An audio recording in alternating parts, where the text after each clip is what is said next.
Section 1.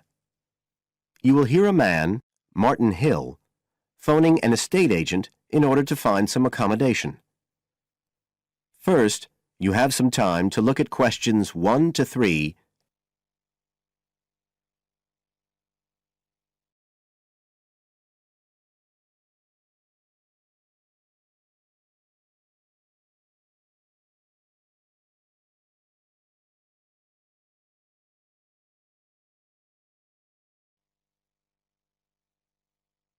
Now we shall begin. You should answer the questions as you listen, because you will not hear the recording a second time. Listen carefully and answer questions 1 to 3.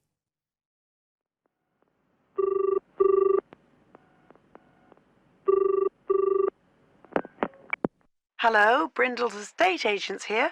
How may I help you? Oh, good morning.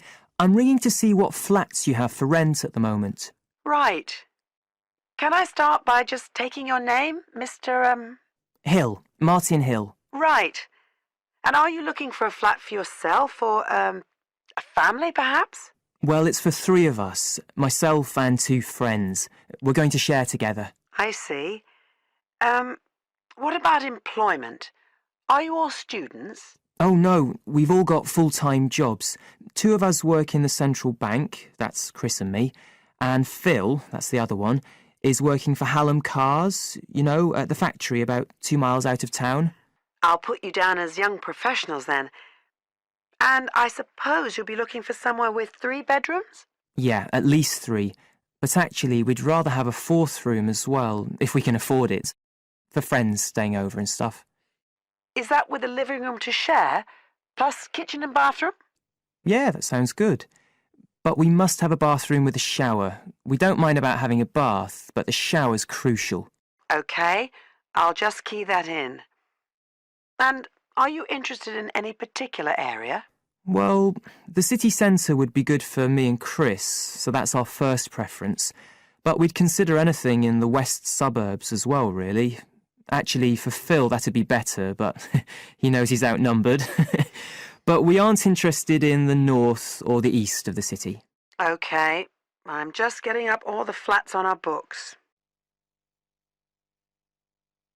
Now you have some time to look at questions 4 to 10 on page 39.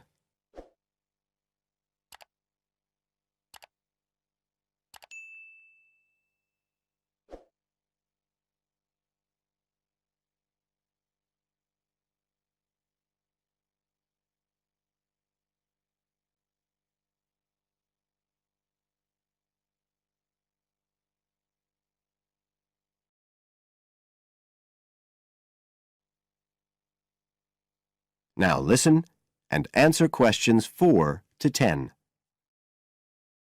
Just looking at this list here, I'm afraid there are only 2 that might interest you. Do you want the details? OK, let me just grab a pen and some paper. Fire away. This first one I'm looking at is in Bridge Street and very close to the bus station.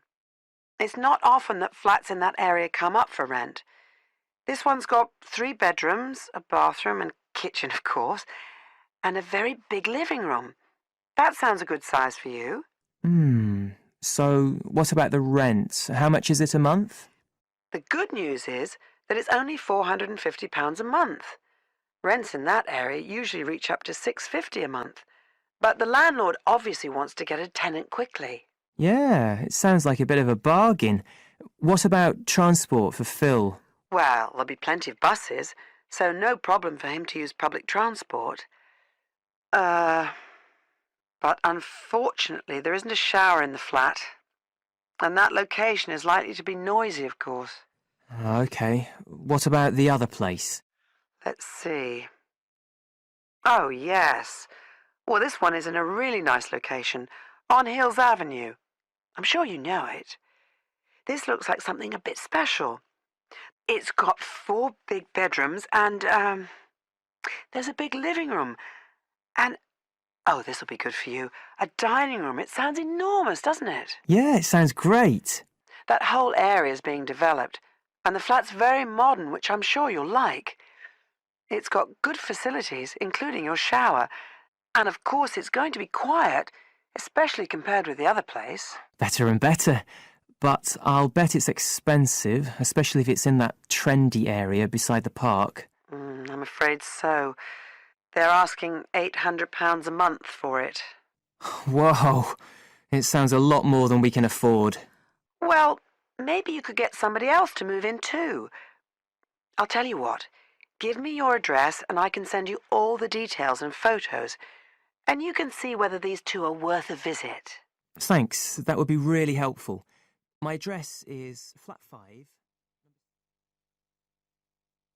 That is the end of Section 1. You now have half a minute to check your answers.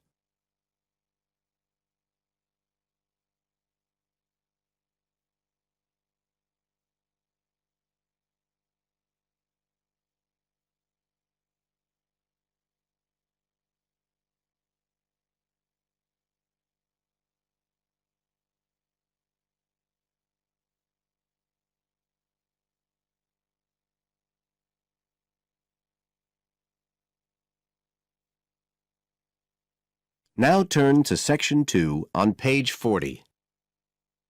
Section 2. You will hear a tour guide welcoming a group of visitors to the British Library and telling them about the library and what they will see there. First, you have some time to look at questions 11 to 15 on page 40.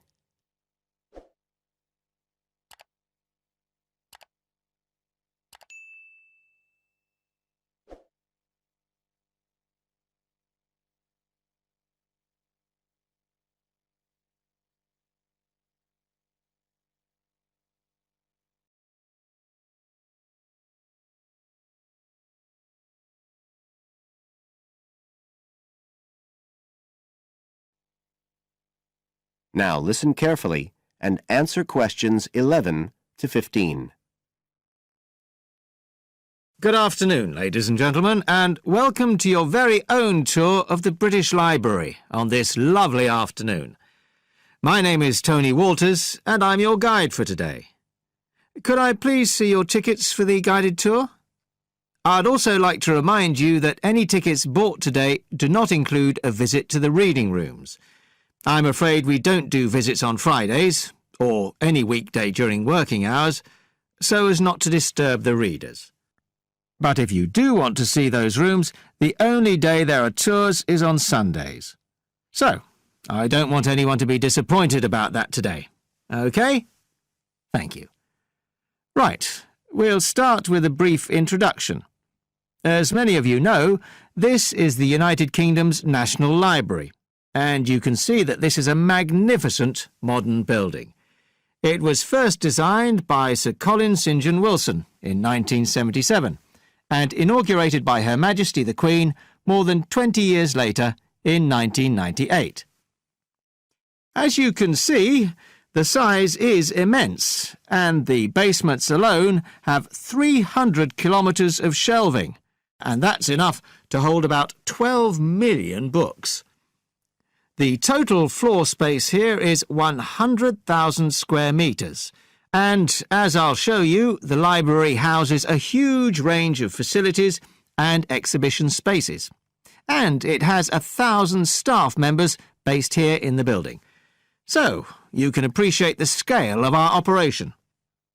In fact, this was the biggest publicly funded building constructed in the United Kingdom last century. It is still funded by the government as a national institution, of course, and it houses one of the most important collections in the world.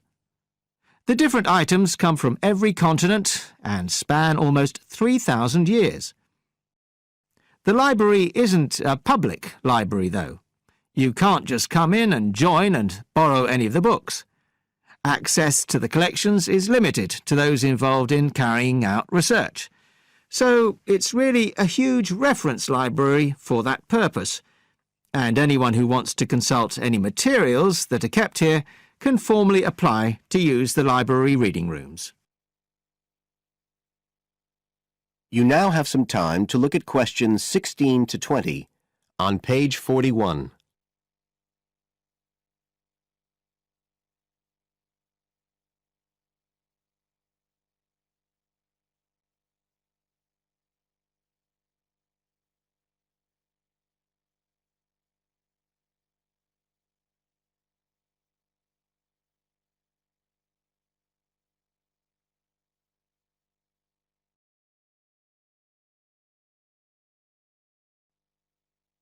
Now listen and answer questions 16 to 20.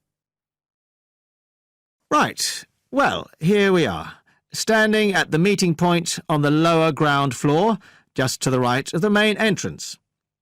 I've given you all a plan of the building so that we can orientate ourselves and get an idea of where we'll be going. Now, outside the main entrance, you'll see the wide piazza with the stunning sculpture of Newton. The sculptor was Paolozzi, but it's based on the famous image by William Blake, and it's definitely worth a closer look. On the other side of the piazza from the statue is the conference centre, which is used for all kinds of international conventions. We'll take a quick look inside at the end of our tour. Looking ahead of us now, you'll see that we're standing opposite the staircase down to the basement, where you'll find the cloakroom, and to the left of that, we have the information desk, where you can find out about any current exhibitions, the times of the tours, and anything you need to know, if you don't have a tour guide. As you can see, on this lower ground floor, we also have a bookshop. That's the area over to the left of the main entrance. You'll be free to browse there when we get back to the ground floor. Now, opposite the main entrance on this floor, we have the open stairs leading up to the upper ground floor. And at the top of them, in the middle of the upper ground floor, you can see a kind of glass-sided tower that rises all the way up through the ceiling and up to the first floor. This is called the King's Library. It's really the heart of the building. It was built to house the collection that was presented to the nation in 1823 by the King. You can see it from every floor above ground. When we go up there, you'll find the library's treasures gallery on the left. Can you find it on your plan? That's the exciting one. So we'll be visiting that first, but we'll also take a look at the stamp display situated behind it on the way to the cafe. A lot of people miss that. The cafeteria runs along the back of the floor, and in the right-hand corner you'll find the lifts and toilets. Always good to locate them. The other main area on that floor is the public access catalogue section, and I'll show you how that operates when we get up there. That is the end of Section 2. You now have half a minute to check your answers.